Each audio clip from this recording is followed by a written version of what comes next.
Regarding the chemical kinetics chapter.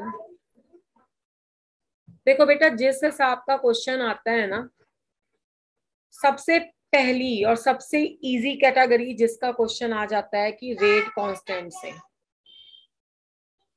Rate constant को क्या लिखते हैं जनरली? के पैर में n. This is called as a rate constant. N का मतलब यहाँ पे क्या है?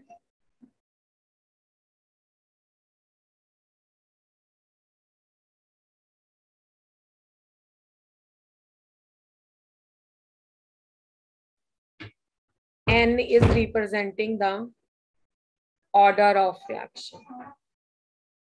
और जो आपके पास यूनिट होता है for the order of reaction, that is equal to mole per liter, and that is having the power 1 minus n। n यहाँ पे order of reaction था, और यहाँ पे आ गया पर सेकेंड साथ में। पर सेकेंड मतलब आपके पास नॉर्मल लगेगा ही लगेगा। और एन ऑर्डर ऑफ रिएक्शन की वैल्यू आप पुट कर सकते हो। तो जैसे जैसे आप वैल्यू एन की पुट करते जाओगे तो के एन की कैलकुलेशन आपके पास होती जाएगी। ठीक है, तो एन की वैल्यू 0 1 2 3 ऐसे करके आप पुट करते जाओगे। और मोल और लीटर में इनवर्स का रिलेशनशिप होता है, तो जितना मोल होगा लीटर उसका माइनस में होगा, तो मोल पर लीटर होगा। चलो अब मैं आपको देती हूँ इसका एक क्वेश्चन। जैसे पहला क्वेश्चन है, calculate the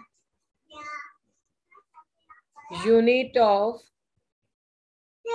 rate constant for n is equal to 1/4 order and n is equal to third order. Okay, do it in your notebook and tell me the answer. Very easy question.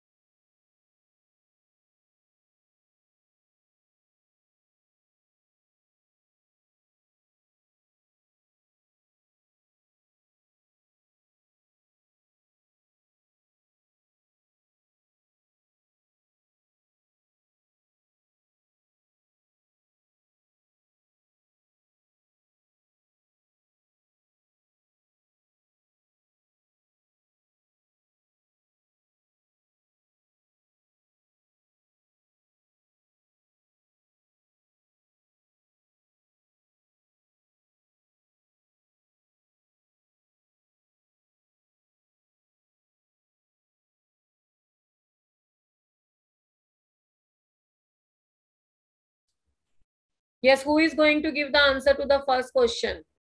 Palak Guleria. n is equal to 1/4 order है, तो आपके पास unit rate constant का क्या होगा? पलक।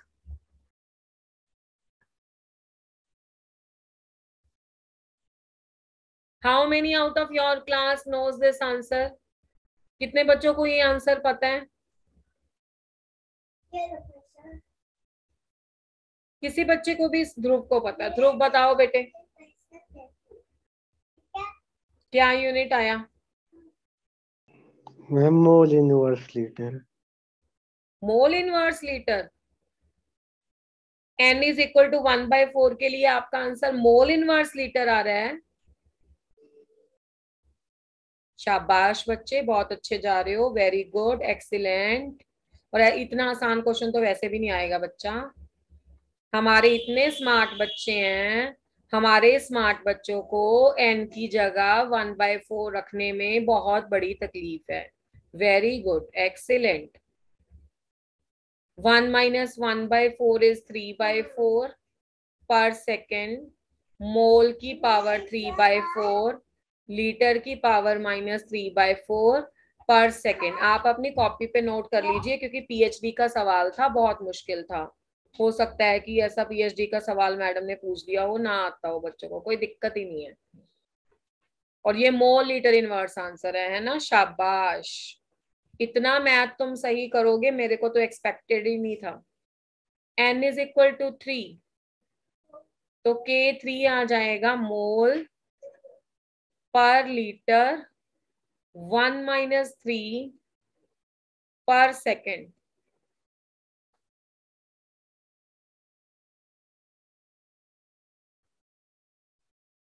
One -3 - 2 आ जाएगा, मोल पर litre -2 पर second.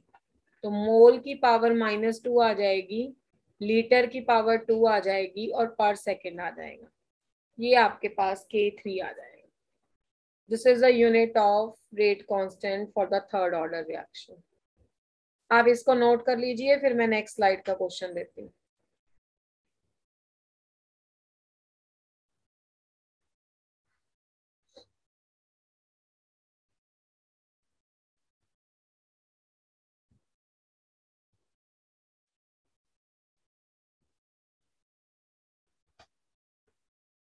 Done, ma'am. Okay, Diksha. Next question is,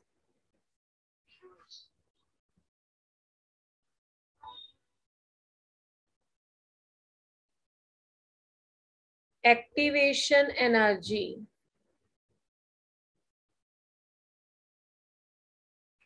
of chemical reaction can be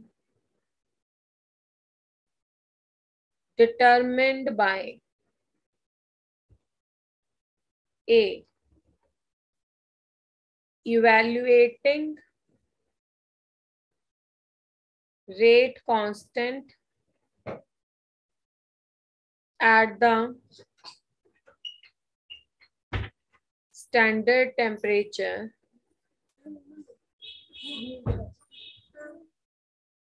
B is evaluating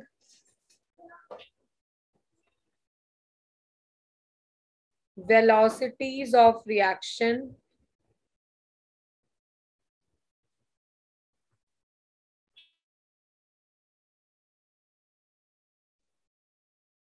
at two different temperatures.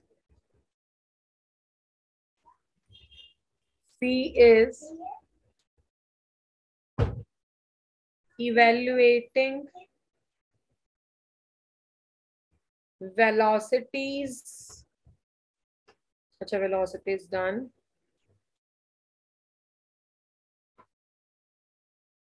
Evaluating rate constant at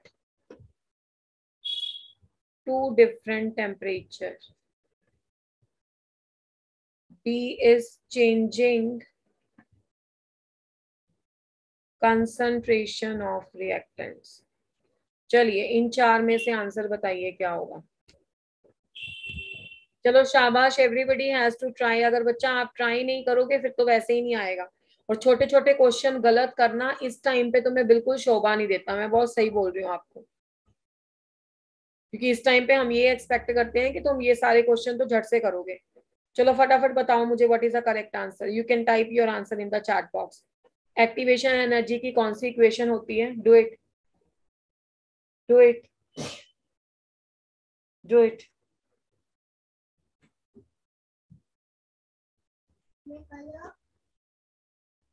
शाबाश, एक बच्चे का आंसर आया। Akshita absolutely correct, Anish absolutely correct. Akshita and Anish ने जो answer हमें भेजा है वो सी नंबर ऑप्शन भेजा है, evaluating rate constant at the two different temperature. दो बच्चों का और आंसर आया। देवेश बिल्कुल सही है, क्षितिज पटेल बिल्कुल सही है। मुझे ना जिस बच्चे ने सबसे पहले बोला था, अक्षिता मुझे आपसे थोड़ा कॉन्सेप्ट जानना है, कैसे बताओगे तुम ये क्वेश्चन का आंसर? चलो कौन बच्चा बताएगा एक्टिवेशन? हाँ बोलो बेटे।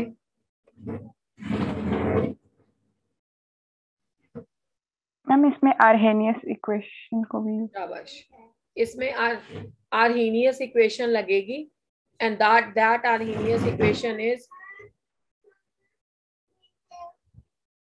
log of K2 by K1 is equal to EA upon 2.303 R।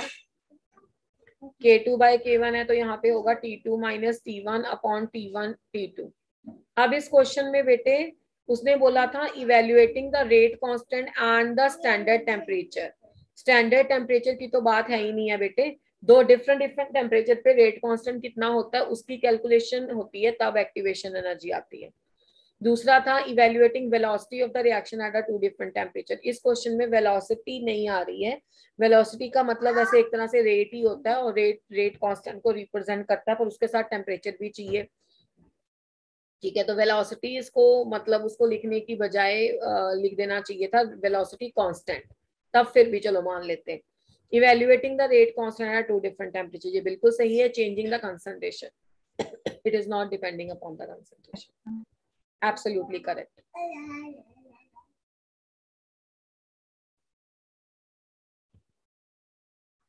Okay जी, next question is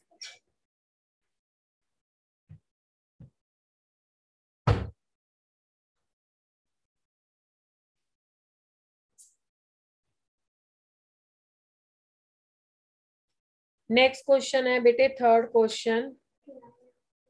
for a first order reaction, ये सब बच्चों को आता होगा। First order reaction, half life period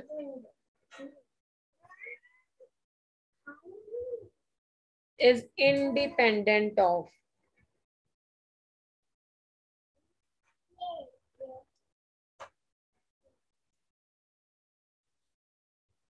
A is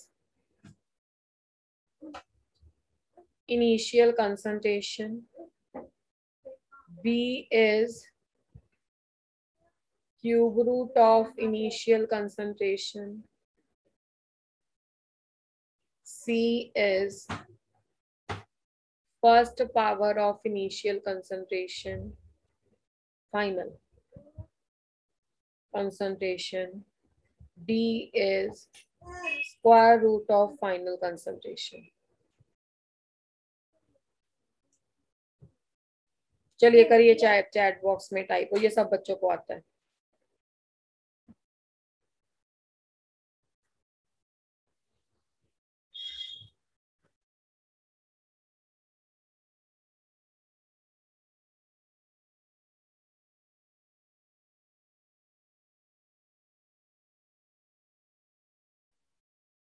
I have received 2 answers option. Devesh आपका भी सही है और अक्षिता आपका भी सही है। चलो बाकी बच्चे बताओ। अच्छा, मुझे कौन बच्चा बताएगा कि फर्स्ट ऑर्डर के लिए हाफ लाइफ का एक्सप्रेशन क्या होता है? What is the expression of half life for the first order reaction? Palak, this is correct. Half life period के लिए जो एक्सप्रेशन होता है t half that is equal to 0.693 by k, तो बेटा जी it is independent initial concentration होता है। ठीक है, या आप ऐसा बोल सकते हो, जर्नल में ये याद रखना, क्लास में भी करवाया हुआ है कि half life period is inversely proportional to a raise to power n-1। तो इसमें n की वैल्यू आप 0 1 2 पुट करते जाओगे तो आपके पास आंसर आता जाएगा किसी भी ऑर्डर के लिए। तो ये बेस्ट इक्वेशन है कि इसमें n is equal to order of reaction होता है।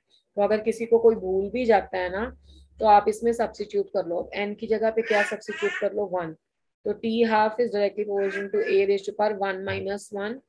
This implies t half is directly proportional to a की पावर 0 यानी कि कांस्टेंट इंडिपेंडेंट ऑफ a, और वो कांस्टेंट है एक्चुअली में क्या है 0.693 बाई के। बिल्कुल सही आंसर था कुछ बच्चों का। Next question.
देखो इस क्वेश्चन का मीनिंग समझो, उसने बोला है in the following reaction how is the rate of the appearance of underlined product. तो अंडरलाइंड प्रोडक्ट है Br2, उसका रेट ऑफ अपीयरेंस कैसे रिलेट करता है rate of the disappearance of underlined reactant से। तो जब ऐसा क्वेश्चन आता है तो आपके पास जो क्वेश्चन करना होता है ना हमें solve, that is related to the rate expression. इसमें कोई भी आपको वो नहीं लगाना है जिसको बोलते हैं आपकी कैलकुलेशन वाला नहीं करना है, कोई रेट एक्सप्रेशन नहीं लगाना है। ठीक है, यहाँ पे जो करना है वो आपको सिर्फ रेट एक्सप्रेशन से करना है। तो मैं आपको इसकी ऑप्शन बता देती हूँ, वैसे तो आपको बिना बताए भी ये आना चाहिए। ए है dBr2 by dt is equal to -5/3d Br negative by dt. B is dBr2 by dt is equal to -dBr negative by dt. Third है बेटे dBr2 by dt is equal to 3/5d Br negative by dt. D is dBr2 by dt is equal to minus of 3/5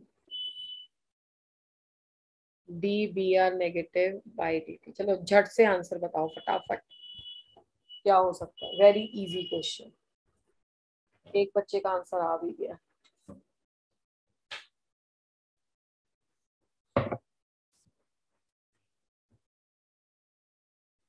correct answer है अक्षिता, शाबाश। अगर पलक का ये अभी वाला answer है तो ठीक है, और देवेश का अभी वाला आंसर भी ठीक है सर, शाबाश।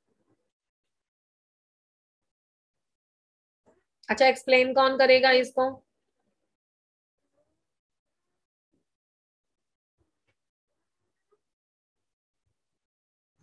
एक्सप्लेनेशन इसकी ऐसे जाएगी बेटे, आपको इसका आना चाहिए रेट एक्सप्रेशन लिखना,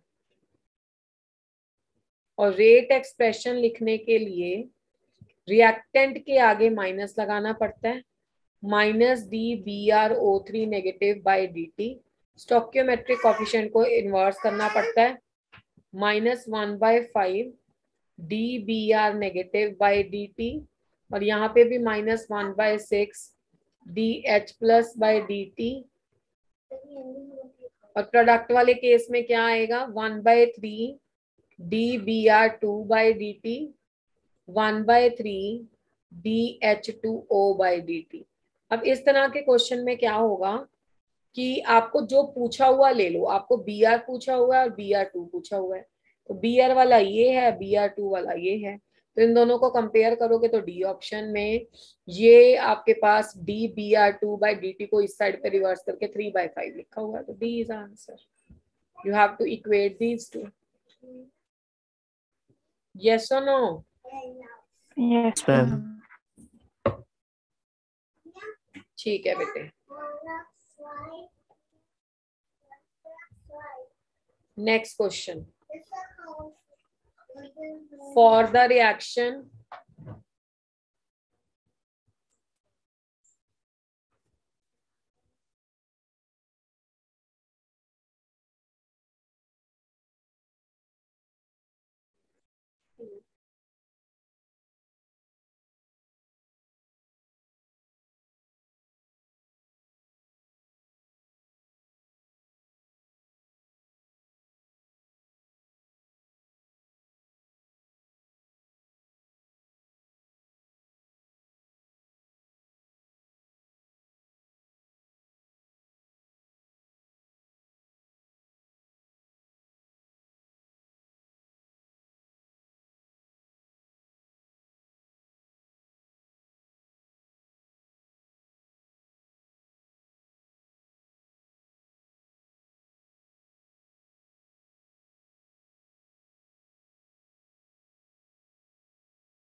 दीज आर द 4 ऑप्शंस। अब क्वेश्चन का मीनिंग क्या है कि एक रिएक्शन दिया हुआ है, ये पिछले वाली कैटेगरी से अलग क्वेश्चन है।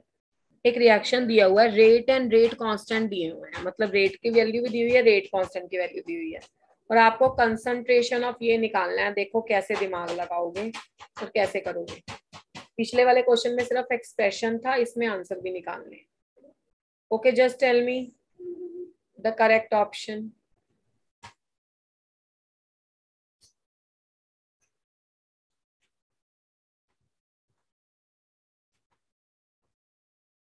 एक आंसर आया है हमारे पास पलक का। ठीक है पलक।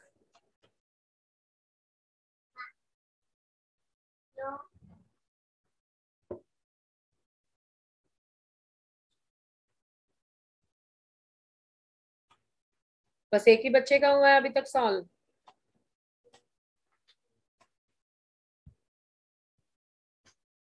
किसके बारे में कह रहे हैं? N2O5 के बारे में कह रहे हैं। ठीक है जी, ये N2O5 है। और अगर हमारे पास ये एक्सप्रेशन दिया हुआ है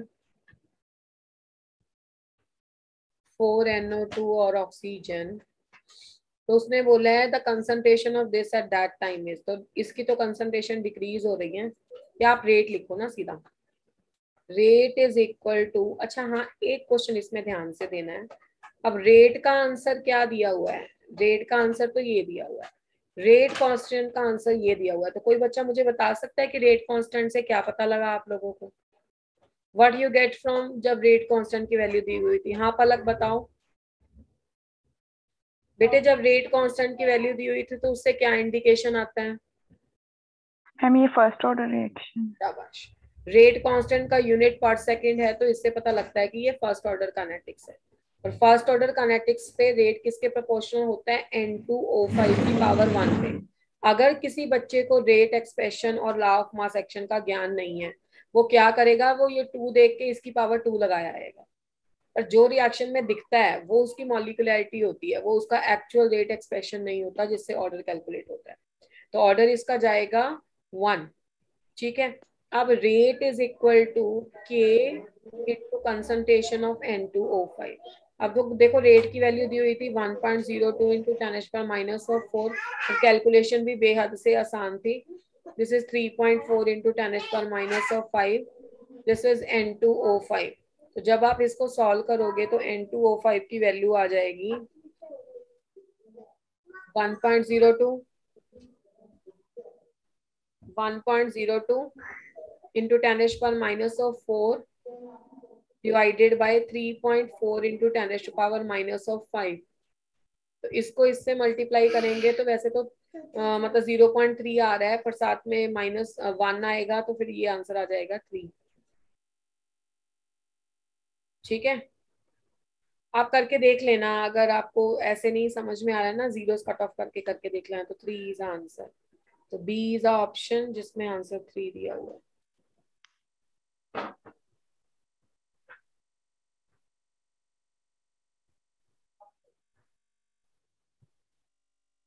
नेक्स्ट क्वेश्चन।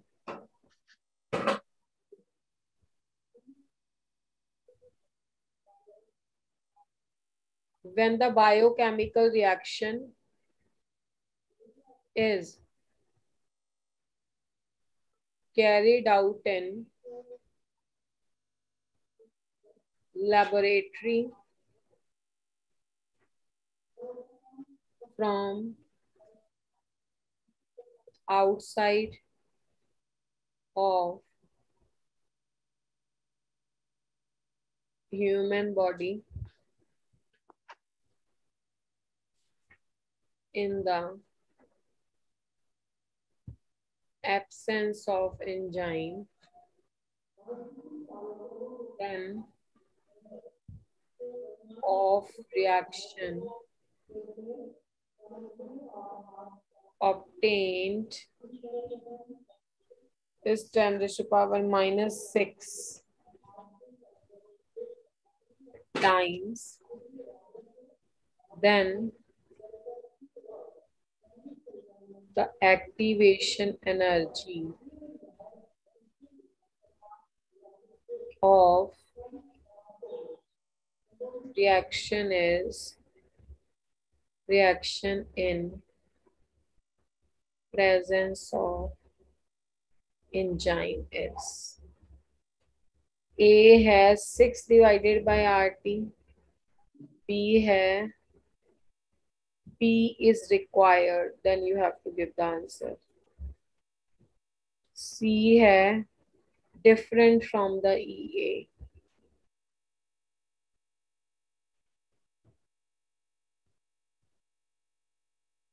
D है can different from the EA, and the D है cannot say anything.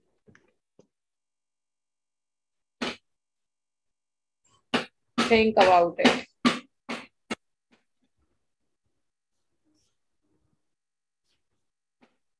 Devesh, your answer is correct, but you have to explain it.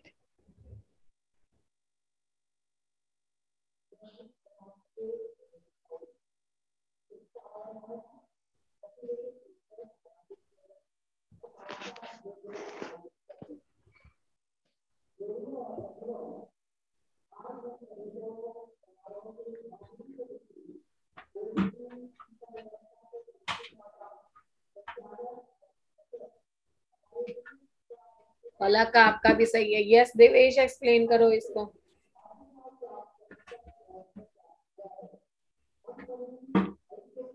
Devesh, explain it.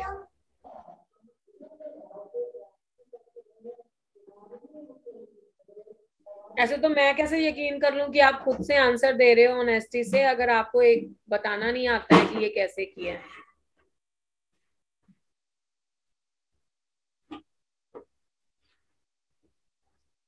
कौन बच्चा बताएगा? पलक बताएगी.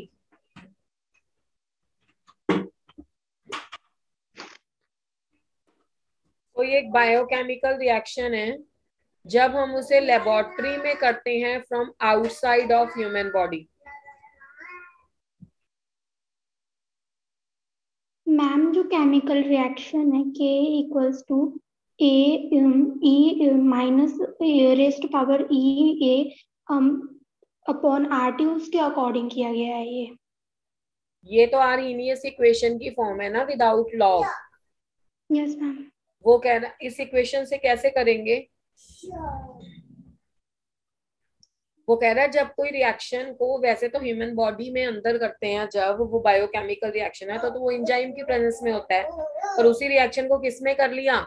उसी रिएक्शन को लेबोरेटरी में परफॉर्म कर लिया, और लेबोरेटरी में परफॉर्म किया ह्यूमन बॉडी से बाहर in the absence of enzyme, then the rate obtained is 10⁻⁻⁶ times the activation energy of the reaction in the presence of enzyme.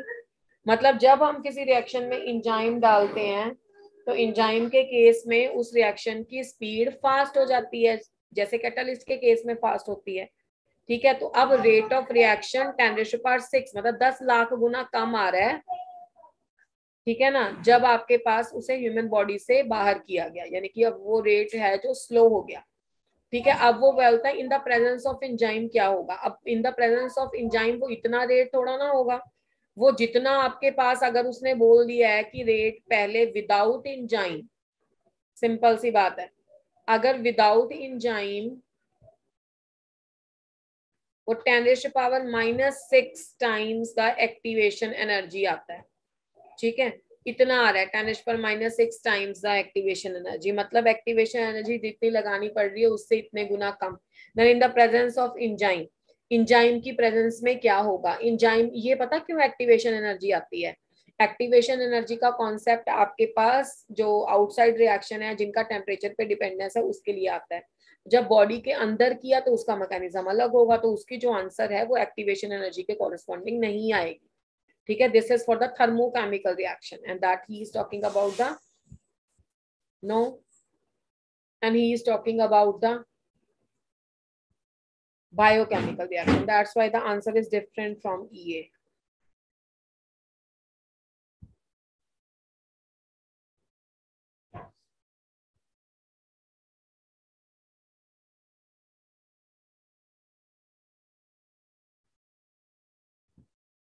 ये एक इक्वेशन है, 3A gives 2B.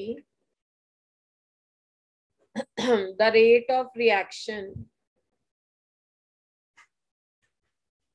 उसमें अगर हमें plus d B by d t की value निकालनी है तो ये value is equal to what होगा, किसके बराबर होगी? ए है -3/2 d A by d t, B है -2/3 d A by d t, C है -1/3 d A by d t, और डी है +2 d A by d T.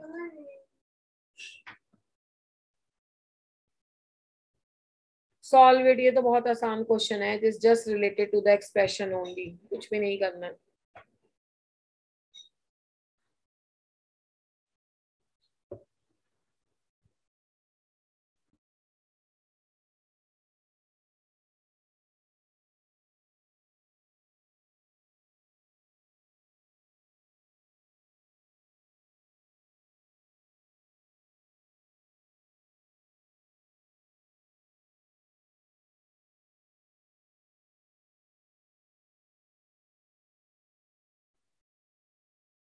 एक आंसर मेरे पास आया है पलक का, वो भी सही है।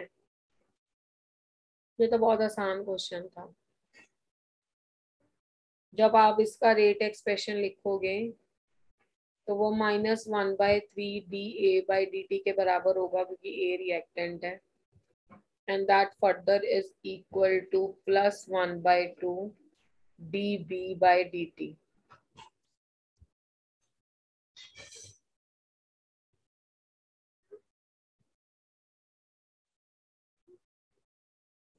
अब उसने पूछा है ये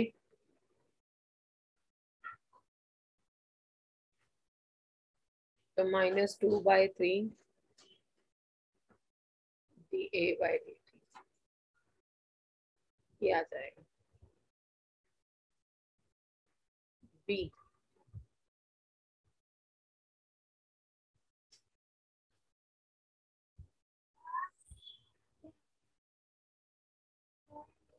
three A gives B plus C, it would be a zero order reaction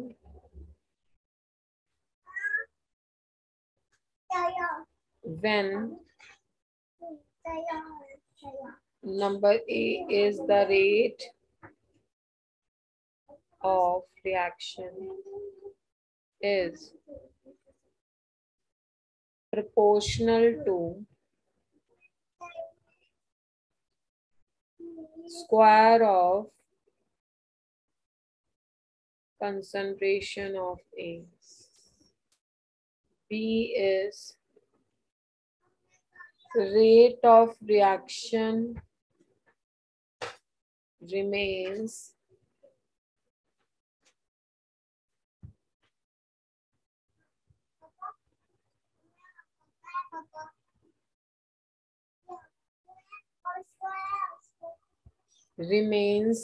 same at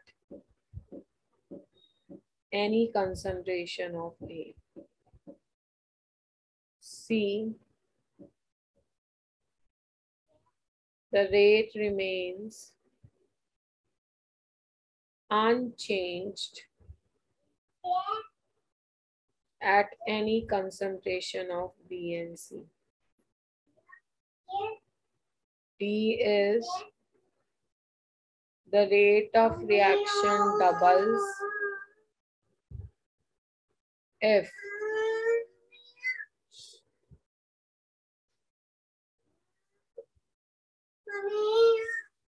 concentration of B is increased to double. Try to solve it.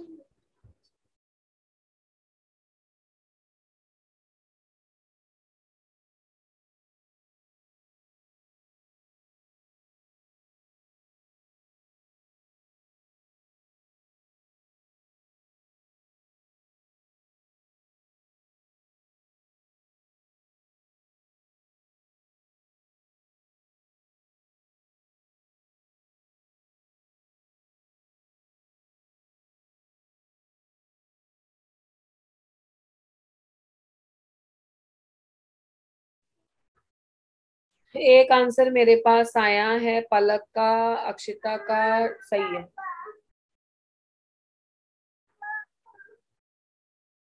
Correct, 3AB+C zero order reaction है। Zero order reaction का मतलब क्या होता है?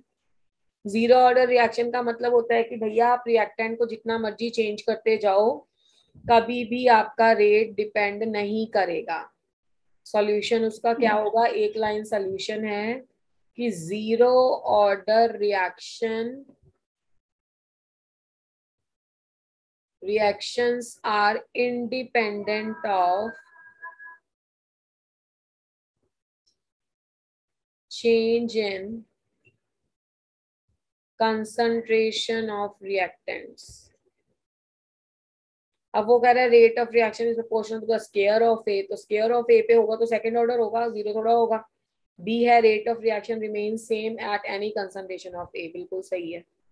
C है rate constant unchanged at any concentration of B and C. B and C पे थोड़ा depend करता है, वो तो प्रोडक्ट है। रेट हमेशा कंसंट्रेशन ऑफ रिएक्टेंट पे डिपेंड करता है। Rate of concentration double if the concentration of B is increase, तो बी का तो मतलब ही है नहीं, तो इसमें बी का कोई लेना देना नहीं है, सी का कोई लेना देना नहीं है। ए की पावर जीरो पे डिपेंड करता है। सबसे आसान क्वेश्चन था। Next question, the reaction A gives B follows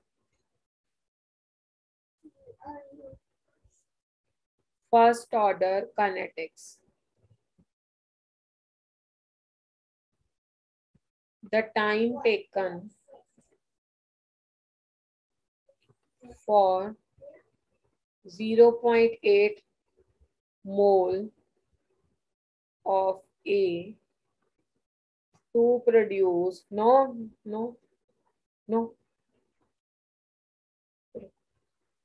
to produce zero, थोड़ा सा एक और स्टेप आगे का question. Mole of B is 1 hour।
चलिए इसको बताइए क्या हो सकता है।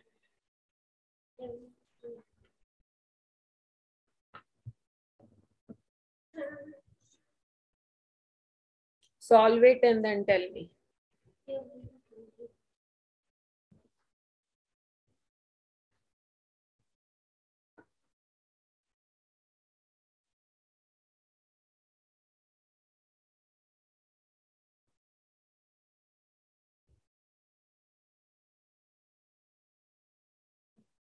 पलक गुलेरिया, सही आंसर, पर इतनी जल्दी सॉल्व कर लिया आपने। वेरी गुड स्पीड, शाबाश।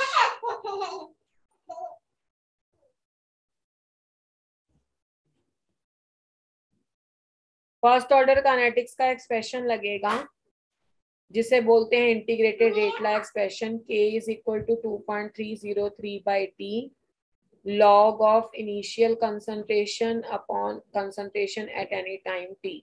अब वो बोल रहा है that follows the first order kinetics the time taken for the 0.8 mole of A to reduce to 0.6 mole. ठीक है, 0.8 मोल स्टार्टिंग में था और 0.6 मोल आपके पास आ गया। इसके लिए आपको थोड़ा ज्ञान होना चाहिए इक्वेशन का। ये ए होता है और ये 0 होता है, तो यहाँ पे ए नॉट माइनस ए आता है। ठीक है, जिसको हम 80 लिखते, चलो मैं दूसरे एक्सप्रेशन से लिख देती हूँ, वो ज्यादा बेटर है।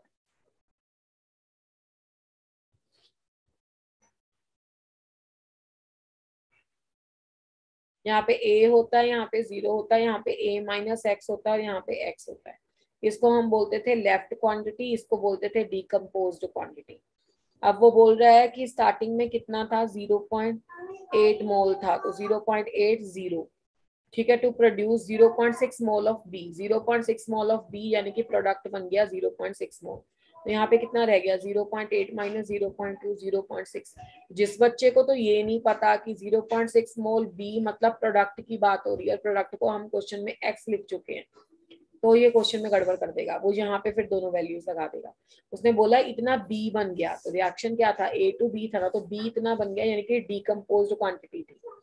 तो बाकी ये एक्सप्रेशन में कैसे जाएगा, 2.303, बाकी 1 आवर लगता है तो 1 आवर लिख लो यहाँ पे। तो लॉग ऑफ कितना बाय कितना आ गया भाई, 0.8 बाय 0.2 आ गया। इसको अगली स्लाइड पे सॉल्व कर लेते हैं। ठीक है अक्षता, अब उसके बाद t is equal to 2.303 by, अच्छा चलो मैं टाइम तो लिख चुकी हूँ ना, k is equal to k is equal to 2.303 by 1 log of 0.8.0.2, तो ये पॉइंट तो कट जाएंगे आपके पास, तो ये आ जाएगा 2.303 by 1 log of 2/8, 4 आ गया। log 4 को कैसे सॉल्व करते हैं, 2.303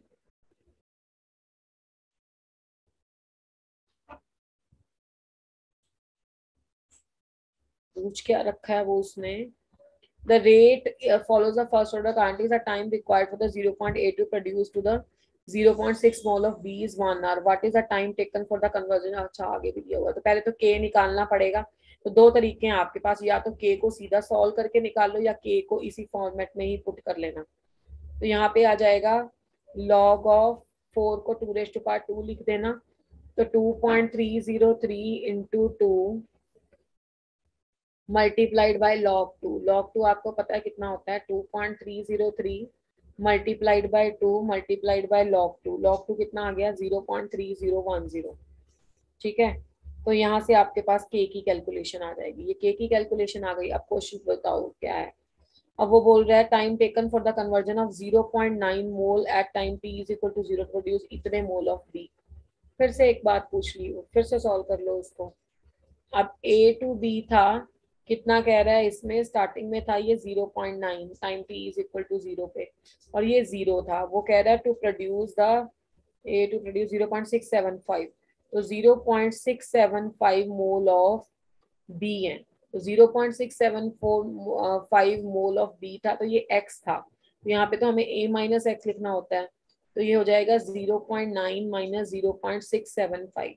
तो 0.9 माइनस 0.675 की वैल्यू आ गई 0.225 आ गया ना, 75 है। तो ये आ गया। फिर से एक्सप्रेशन लगा दो। अब k की वैल्यू कितनी है, 2.303 बाई टी डैश लिख दो। अब की बात लॉग ऑफ कितने बाई कितने, इनिशियल कितना था भाई, इनिशियल 0.9 और ये आ गया 0.225। अब k का इतना सारा पोर्शन हमने कैलकुलेट कर लिया, क्योंकि रिएक्शन का ऑर्डर सेम है तो k तो सेम ही होगा। 2 मल्टीप्लाई 0.3010, ये के आ गई कहानी। 2.303 बाई टी डैश, ठीक है, और लॉग ऑफ 0.9 डिवाइडेड बाय 0.225। ठीक है, ये आ गया। तो 2.303 2.303 से कैंसिल हो गया, बाकी तो ये 0.6020 बन गया, और ये 1 बाई टी डैश बन गया लॉग ऑफ 0.9 अपॉन 0.225। तो इसकी जीरोस लगाएंगे तो कट ऑफ होकर 10⁻³ आ जाएगा, इसकी जीरोस लगाएंगे तो कट ऑफ करके 10 आ जाएगा, तो ऊपर 10⁻² रह गया, यानी कि 900/225।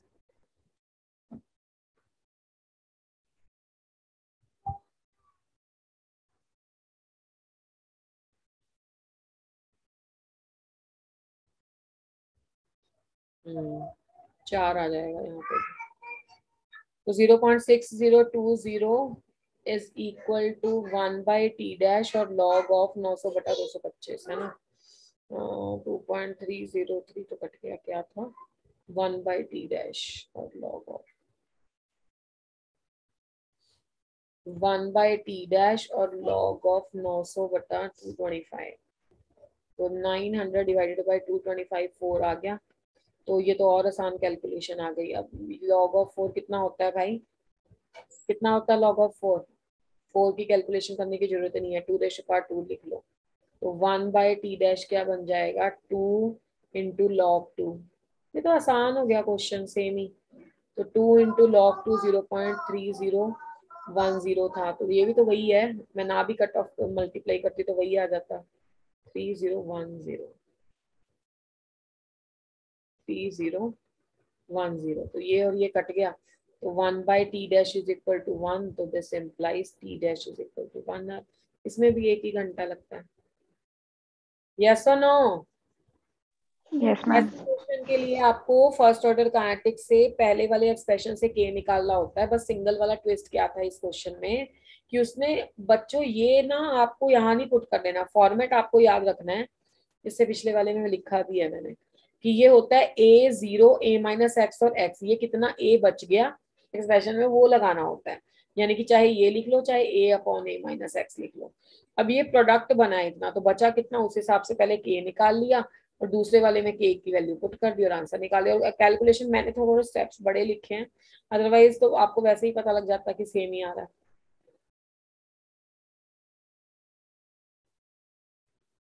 नंबर कितना है, 10 number.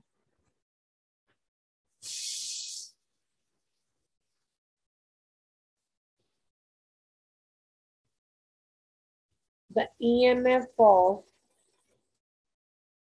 Daniel cell at 298 Kelvin is E1 when concentration of ZnSO4 is 0.1, नहीं 1.0 है, 1.0 molar, and that of CuSO4 is 0.01 molar. The EMF changed to E2। ठीक है कहानी। What is the relationship? What is the relationship between E1 and E2? चलो solve करो इसको, आप start करो सॉल्व करना, मैं आपको ऑप्शंस बता देती हूँ। E1 equal to E2, B है E2 0 but not equal to E1, C है E1 greater than E2, D है E1 लेस देन E2। चलो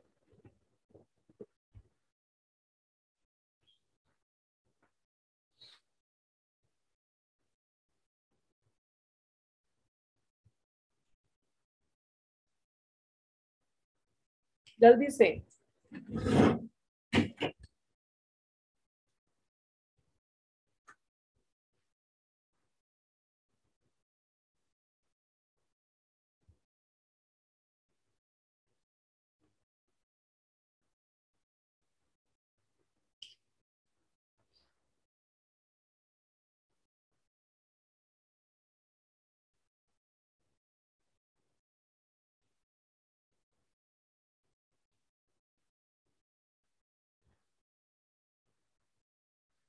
पलक सही है बेटे, बताओ कैसे। EMF of the Daniell cell, Daniell cell कौन सा होता है भाई, नॉर्मल सेल, इलेक्ट्रोकेमिस्ट्री वाला। जिंक सॉलिड गिव्स जिंक 2+ वाला, zinc in the solid form and the copper 2+ in the aqueous form. कौन किस में कन्वर्ट होता है बेटे, zinc 2+ in the aqueous form plus copper in the solid form. ठीक है, इस इक्वेशन के लिए E is equal to E naught, last equation लगा रही हूँ, minus 0.0591 by n log of concentration of product zinc 2 plus divided by concentration of reactant. अब देखो कहानी क्या है, जिंक सल्फेट की कंसंट्रेशन मतलब जिंक 2 प्लस आयन की दे रहा है, तो वो दी हुई है 1.0,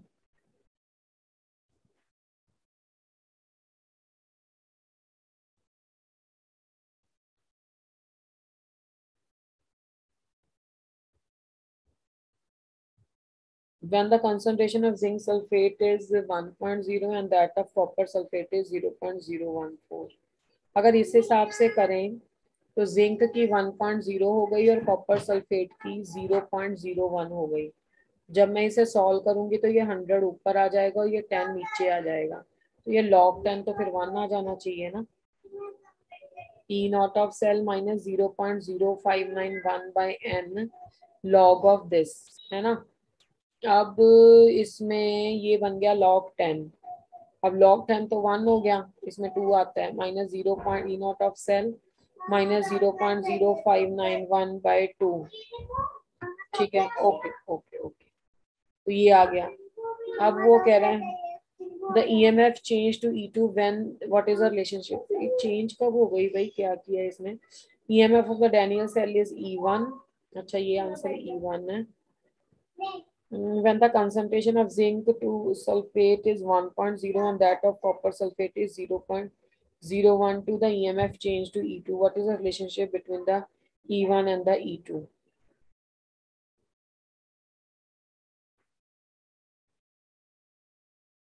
एक्चुअली ना क्वेश्चन में मिसिंग है, इसने E1 जब बोला है ना उस टाइम की कंसंट्रेशन दी नहीं और फाइनल की कंसंट्रेशन दी है। ये बाद वाली एक कंसंट्रेशन दी हुई थी जिसमें जिंक 2 प्लस, इसने मतलब ऐसे बोल दिया ना EMF of the Daniell cell is this, let me explain it. जो वाला केस उसने E1 वाला बोला है ना, मतलब जब उसकी EMF E1 होती थी तो वो कह रहा है when the concentration of zinc 2 plus is 0.1.0 and that of copper sulfate is this, EMF change to this। तो पहले वाली की लाइन मिसिंग है, जो आपका फर्स्ट केस है ना, फर्स्ट केस में जिंक 2 प्लस की यानी कि जिंक सल्फेट की कंसंट्रेशन थी 0.01 और कॉपर सल्फेट की कंसंट्रेशन थी 1.0, ठीक है। तो इस केस में EMF E1 थी, तो ये आ जाएगी E not of cell minus 0.0591 by 2 log of zinc 2 plus की concentration divided by copper 2 plus की कंसंट्रेशन, जो एक्चुअली में होगा 0.01 divided 1.0।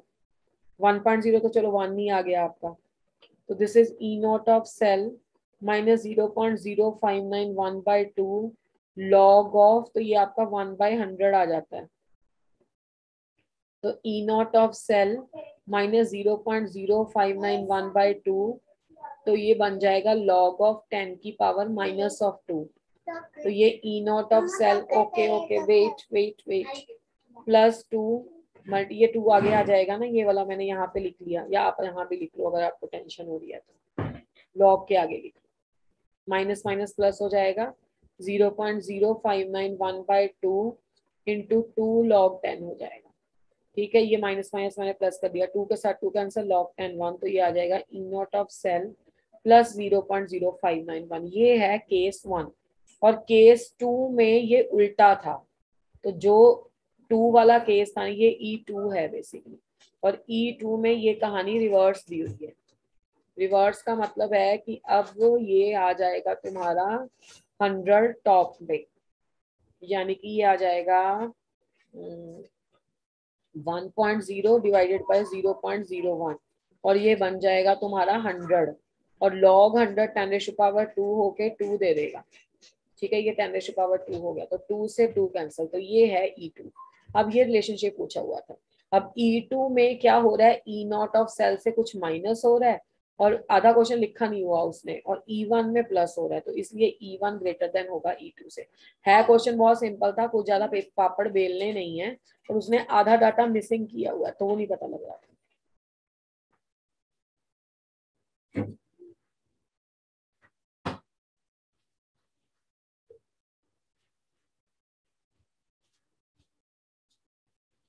Next question,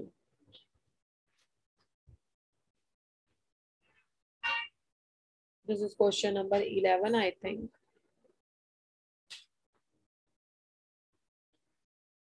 the temperature dependence of, अच्छा क्वेश्चन है ये. The temperature dependence of rate constant K of the chemical reaction is written in the terms of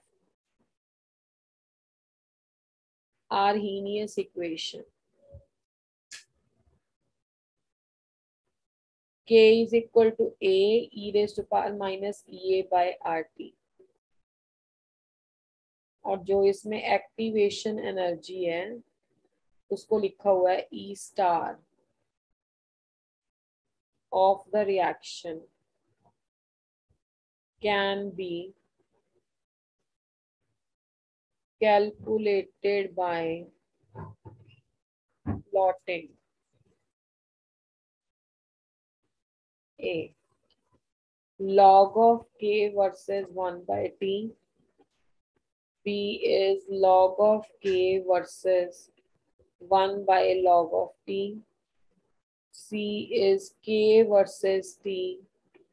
D is K versus 1 by log T. चलो जल्दी से answer करो. What is the correct answer? Quickly. और सब बच्चे answer किया करो तभी तो पता लगेगा सही हो रहा है नहीं हो रहा है. Yes, who is going to give the answer?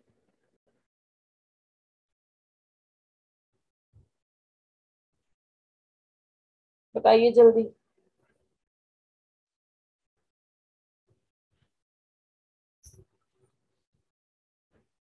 एक आंसर आया अभी. पलक ही बस पढ़ रही है. A is correct. कैसे पता? इक्वेशन क्या होती है? K is equal to A e raised to power minus EA by RT. तो इसका log ले लो. log K क्या हो जाएगा? log of A मल्टीप्लाई या प्लस हो जाएगा log of E raised to power minus EA divided by RT. ठीक है, चलो थोड़ा इधर करके लिख देती हूँ.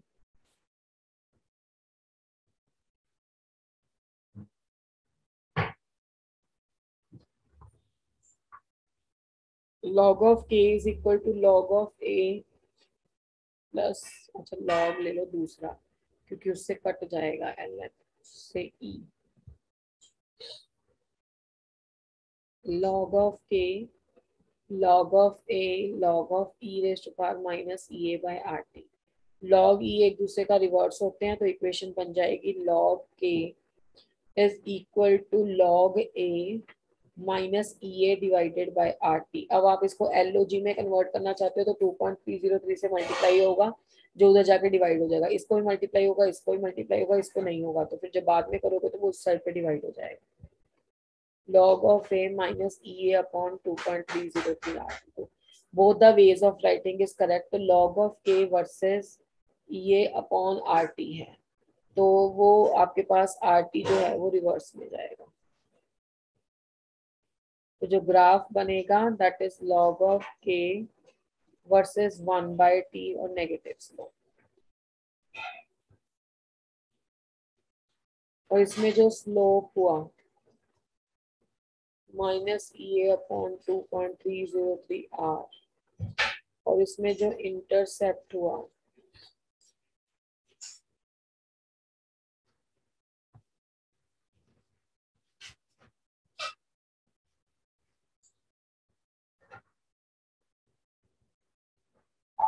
Twelve number. बहुत आसान क्वेश्चन, पहले क्लास के स्टार्टिंग में ही बता दिया था. If the rate of the reaction is equal to rate constant,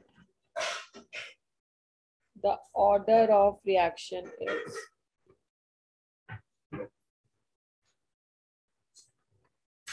A is 2, B is 3, C is 0, D is 1. बताओ बताओ.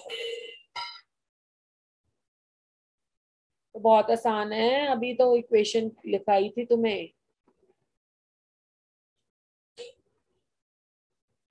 रेट इज इक्वल टू के इंटू कंसंट्रेशन ऑफ ए की पावर n होता है। अक्षिता सही है, सबका सही है। तो अगर n इज इक्वल टू 0 कर दें तो रेट बराबर के आ जाएगा। तो rate is equal to rate constant आ जाएगा, तो 0 order reaction. 13th, the activation energy of simple chemical reaction is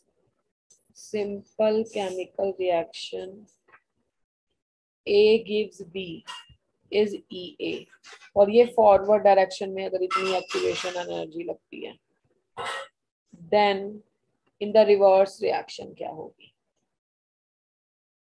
concept या logic based question. A is can be less than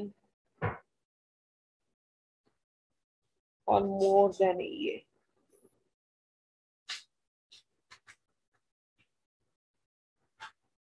B is always double of EA।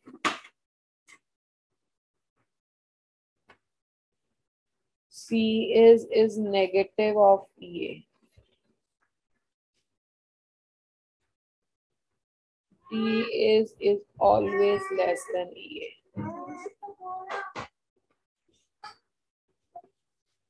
फटाफट से बताओ, यहाँ पे most important concept लगेगा। And what is that most important concept? कि delta H, ये most important है। डेल्टा एच हमेशा होता है activation energy of forward minus activation energy of backward reaction, जिसको इसने रिवर्स किया हुआ है। ये नेचर ऑफ रिएक्शन पे डिपेंड करता है। अगर तो आपके पास एक्सोथर्मिक रिएक्शन है तो एक्सो के लिए नेगेटिव आंसर आना चाहिए, यानी कि फॉरवर्ड की कम होगी और बैकवर्ड की ज्यादा होगी। और अगर आपके पास एंडो का रिएक्शन है, और ये याद रखना हमेशा, तो ये होगी फॉरवर्ड की ज्यादा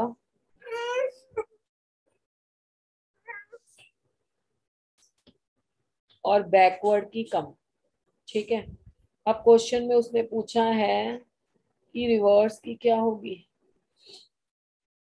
forward is reverse of that और EA of the chemical reaction.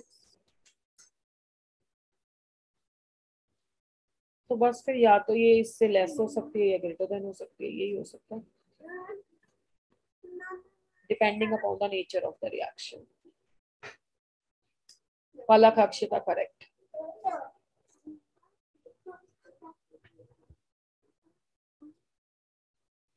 इधर आओ, आओ इधर। हाँ इधर आओ। रेट है 1.5 इंटू 10⁻⁻² मोल पर minute at 0.5 molar concentration of reactant।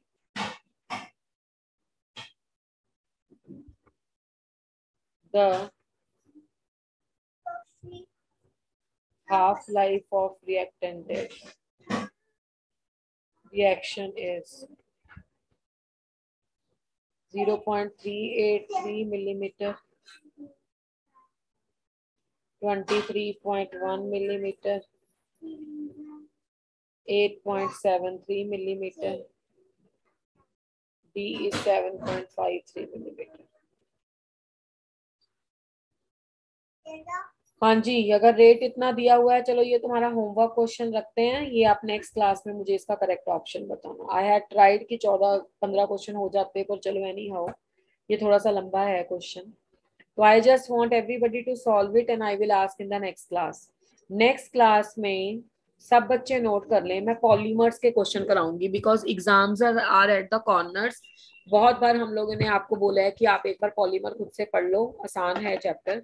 तो पॉलीमर्स मेरी वेडनेसडे तक की क्लास में, अगर मेरी क्लास वेडनेसडे होती है तो उस तक सब बच्चे पढ़ के आएंगे, नहीं भी होती तब भी उस तक पढ़ के आएंगे। yes. वैसे तो होगी, ना होने वाला कोई है नहीं सवाल, अगर कुछ ऐसा चेंज हुआ तो पता लग जाएगा। तो वेडनेस तक सब पॉलीमर्स पढ़ लो, आज का दिन भी है कल का भी है। मैं 15 सवाल पॉलीमर्स के कराऊंगी। तो ऐसे एक चैप्टर आपका फिजिकल का जो इम्पोर्टेंट है और एक चैप्टर जिसकी कम क्लास में प्रैक्टिस हुई है, वो 2 या 3 चैप्टर ही है। ठीक है, अब मैं पहले काइनेटिक्स ले लूंगी, फिर पॉलीमर, फिर उसके बाद ले लूंगी इलेक्ट्रोकेमिस्ट्री, फिर बायोमोलिक्यूल्स। ठीक है पलक, इसका मैं नेक्स्ट क्लास में आपसे सॉल्यूशन पूछूंगी। चलो ठीक है बेटा, thank you so much Thank you, and ma'am. Revise all this questions, participate किया करो।